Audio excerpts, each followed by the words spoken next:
Bonjour, chers parents, bonjour, chers étudiants, bonjour, mes abonnés. J'espère que vous allez bien. Alors, à travers cette vidéo, je vais vous parler des dépenses liées aux études académiques en Suisse. Vous êtes nombreux à me demander, à me poser la question de savoir combien coûtent les études à Genève, à Lausanne, à Zurich par exemple. Alors aujourd'hui, j'ai décidé de vous parler de l'aperçu des dépenses annuelles moyennes que j'ai trouvées sur Internet. Ok, c'est parti. Comme vous le savez, hein, les études coûtent cher un peu partout dans le monde. Aux États-Unis, par exemple, les parents s'endettent souvent. Les parents prennent des crédits pour que leurs enfants étudient. Certains étudiants, d'ailleurs, prennent sur eux cette lourde charge-là. Ils prennent des crédits et après leur diplôme, ils remboursent ce crédit-là quand ils commencent à travailler. La Suisse ne déroge pas à la règle de la cherté de la vie. En Suisse, par exemple, les universités publiques sont subventionnées par l'État. On a encore cette chance-là. Donc, vous avez compris qu'à travers cette vidéo, je ne vais pas parler des universités privées. Je parle des établissements publics, des hautes écoles publiques, des universités publiques. Parce que quand on parle des universités privées, ça veut dire que les parents ont les moyens. Ça veut dire que vous avez les moyens d'aller étudier dans les universités privées.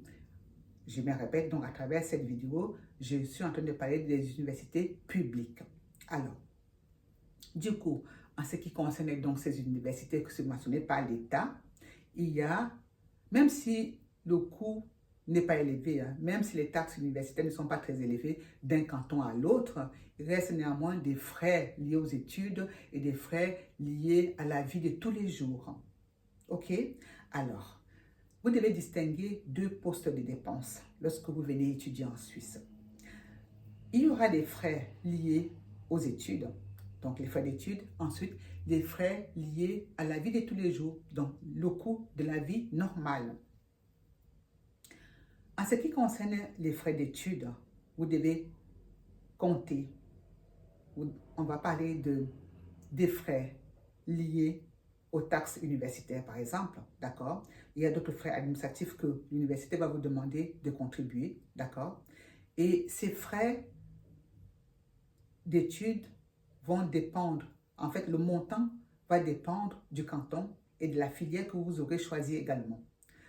Un exemple, les taxes universitaires à Genève par semestre coûtent 500 francs, par exemple. Donc, une année académique, ça va faire 1000 francs. Si je prends l'exemple de Saint-Gall, Saint-Gall se trouve en Suisse alémanique, d'accord? Là-bas, à l'université de Saint-Gall, les taxes annuelles coûtent 6 250. Vous voyez la grande différence. Donc, vraiment, d'un canton à l'autre, les choses peuvent complètement être différentes. Les montants, les dépenses peuvent être très très élevés ou alors être vraiment bas ou moyens. Donc, c'est pour ça que je vous ai parlé des dépenses annuelles moyennes. C'est vraiment une moyenne.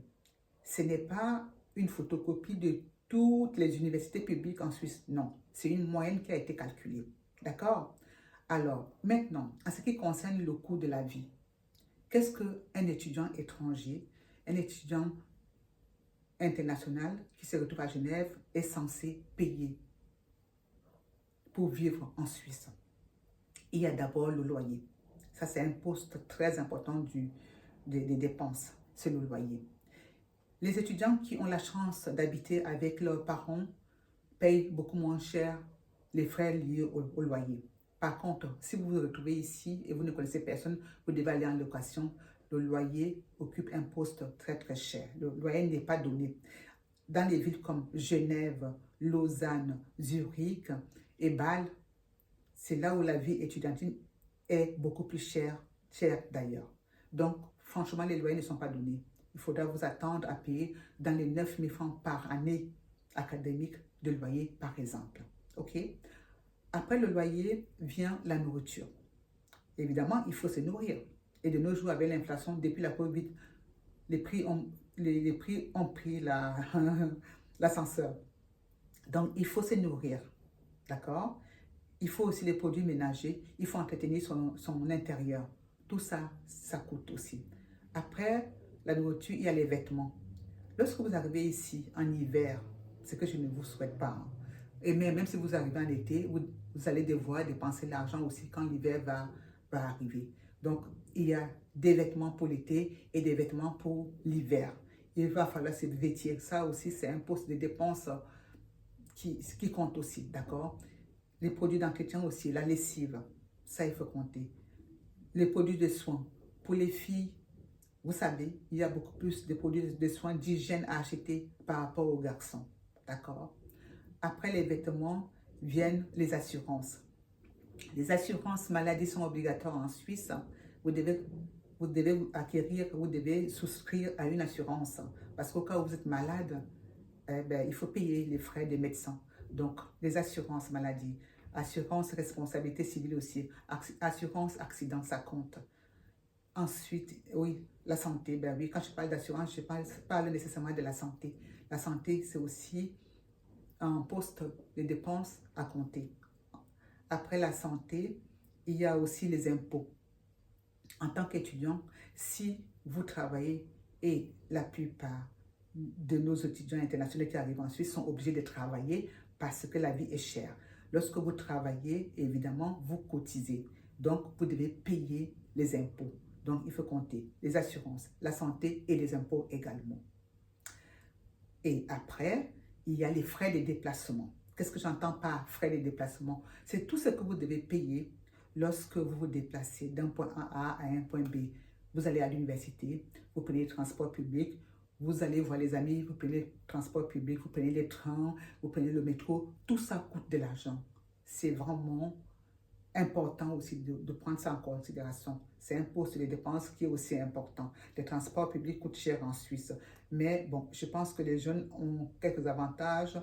Il faut s'adresser aux affaires sociales de l'école où vous allez, de l'université où vous allez étudier pour savoir s'il y a des avantages. Il y a quelques avantages liés aux étudiants. D'accord? Et enfin, il y a les loisirs. Certains s'en foutent des loisirs, mais pas tout le monde, d'accord? Il faut compter les frais liés aux loisirs. C'est très important aussi. Il faut compter les frais liés à Internet. Comme vous le savez, hein, la plupart des personnes, nous sommes tous connectés. Donc là où vous allez habiter, il vous faudra une box, il faut Internet. Et Internet, ça fait partie d'un poste de dépense aussi important, d'accord? Donc j'ai parlé d'Internet, j'ai parlé de loisirs.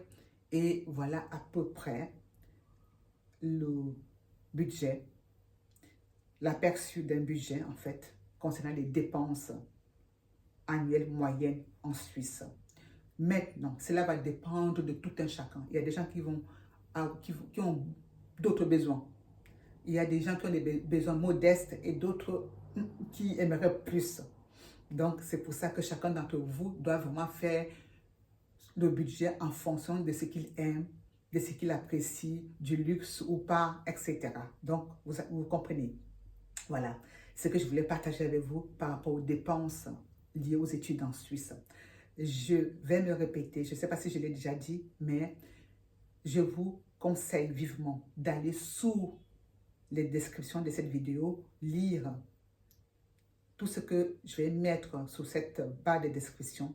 Donc, les choses que j'ai citées et puis les montants, combien ça coûte. Donc, en fait, le budget chiffré, je vais le mettre en description. Je n'ai pas mis les chiffres.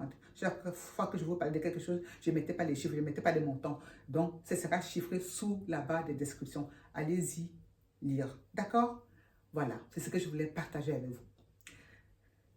Pour les parents qui aimeraient savoir plus, ou les futurs étudiants en Suisse qui aimeraient savoir plus, discuter de leurs propres projets, des projets individuels, je vous laisse la possibilité de prendre un rendez-vous avec moi à travers le lien Calendly qui se trouve sous la description également.